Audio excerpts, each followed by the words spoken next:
the three big categories of the cathartic cardinal of art are power, representation, and mastery. And I will unpack each of those. So, the cathartic orientation towards art, like, it applies to art that I mentioned in my last video, like kind of the pre-avant-garde horizon of fine art, especially the kind of centralized, focused on the high Renaissance, and most of the culture industry today, especially TV or like Netflix or whatever, operates in this using this language as well. But it doesn't just apply to creations that are like explicitly known as art and canonized and consumed as that. It's also just a whole, like, it's a mode of life, and it's even an attitude towards it's a way to interpret what religious art is. And so here's an example. Let me clarify this by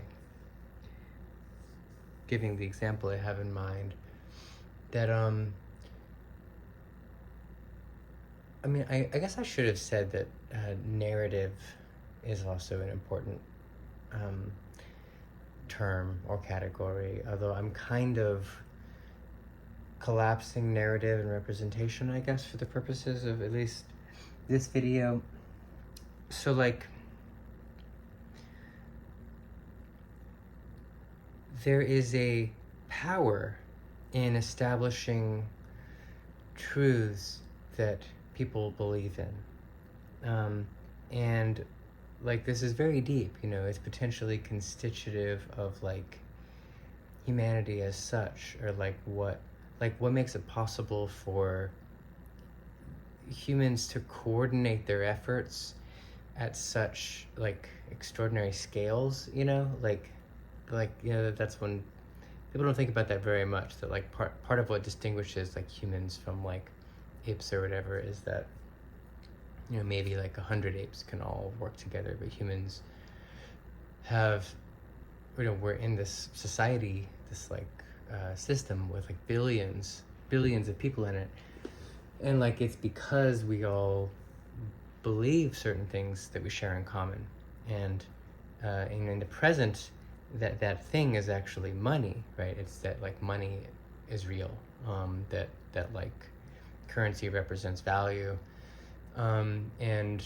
in other eras and in I guess some parts of the world in the present time, it's something like religion or whatever, a particular tradition. Like there are values that are established, and the word value is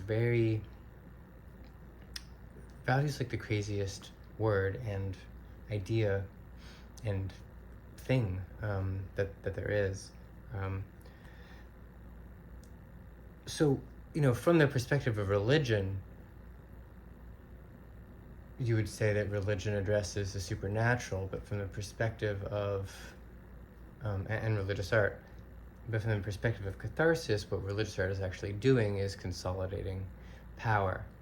And this is kind of a value neutral thing, it's like it's easy to and that's bad, power is bad, but like power that's corrupt is bad.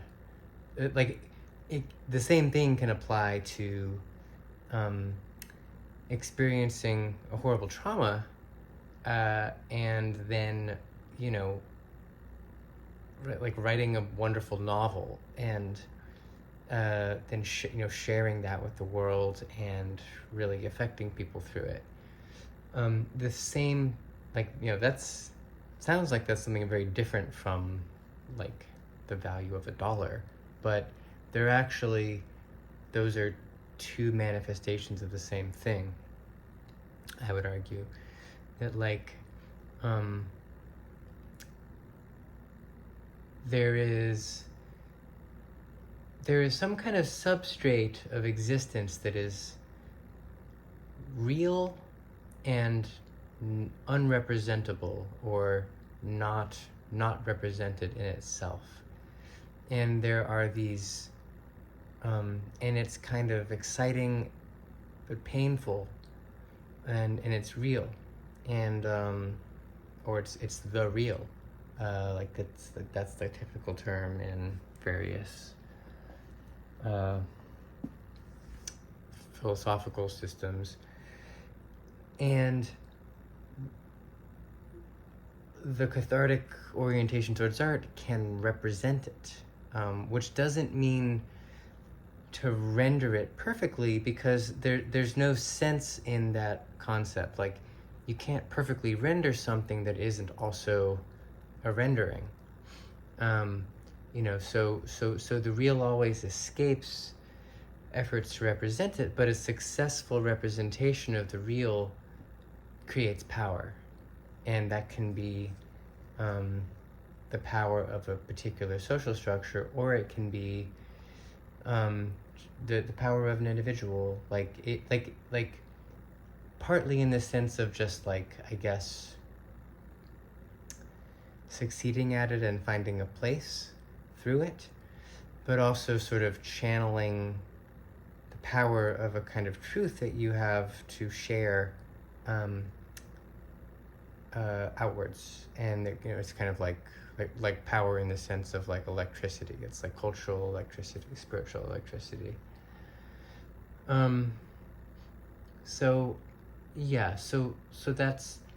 one aspect of representation is that it is connected to the unrepresentable, and it generates power, whether it's recognized as canonizably aesthetic or not. And then another aspect of representation isn't power as much as it is analysis. Like, there's something about this orientation towards art that breaks things down. It separates things out into their constitutive parts, and that's how it succeeds at effectively representing. It's kind of like when you learn to draw a body or something, and you successfully kind of achieve a trompe l'oeil, a kind of mimesis. Like, you do it through kind of getting clearer knowledge of like what the body actually looks like, in terms of like the muscles and like how shadow falls and that kind of thing. Stuff that you don't necessarily need to really consciously know and don't think about unless you are seeking to actually represent it. Like, and this is where this is what reason is, or Kant would say this is what understanding is, and reason is actually synthetic. Reason is the opposite. It's sort of synthesizing things into a unity, and that falls under this category for me as well, for these purposes: reason and understanding, analysis and synthesis. And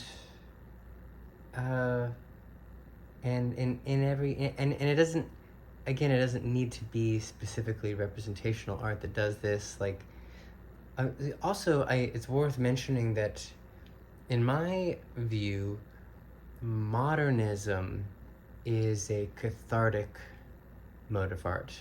You might think it was a fervent one because the avant-garde is fervent and modernism is an avant-garde, but the spirit of modernism has that.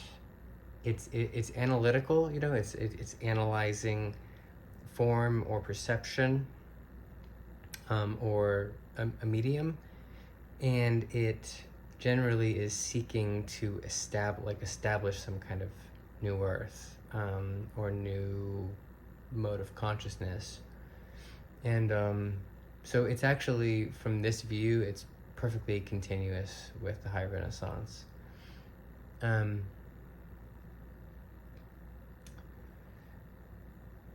then finally, there's mastery.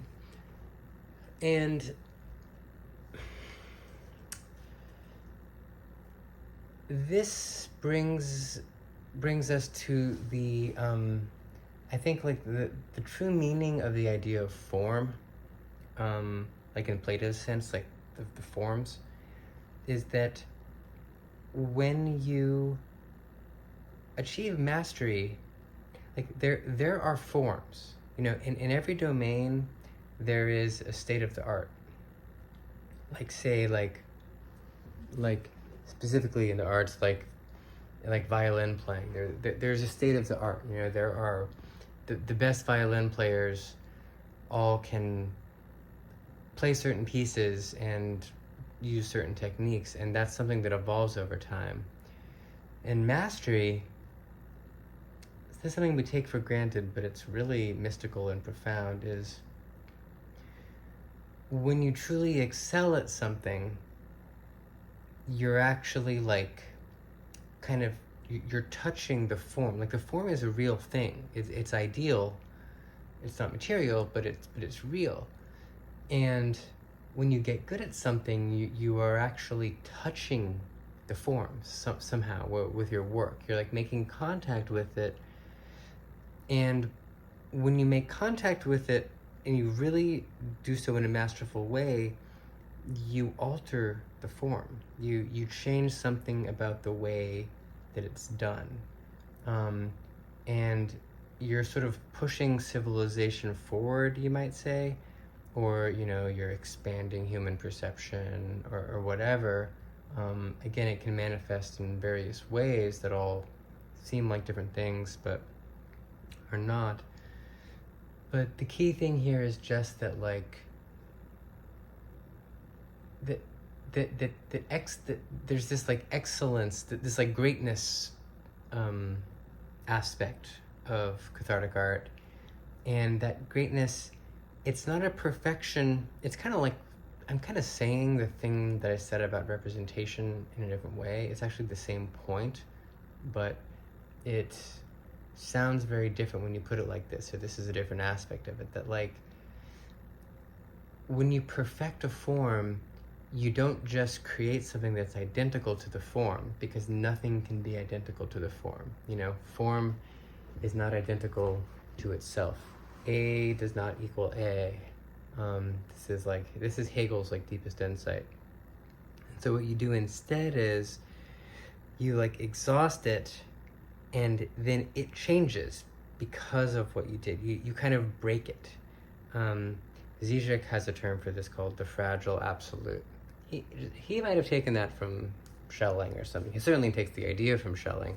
I don't know about the term, but he calls it the fragile absolute, which I like. That like, it's like you touch the sky kind of, and then like you kind of like pierce a hole in it, and then like a new scab has to form to sort of cover up that hole, and then that's the like kind of circulating simulacra that like arises in the wake of your true original work.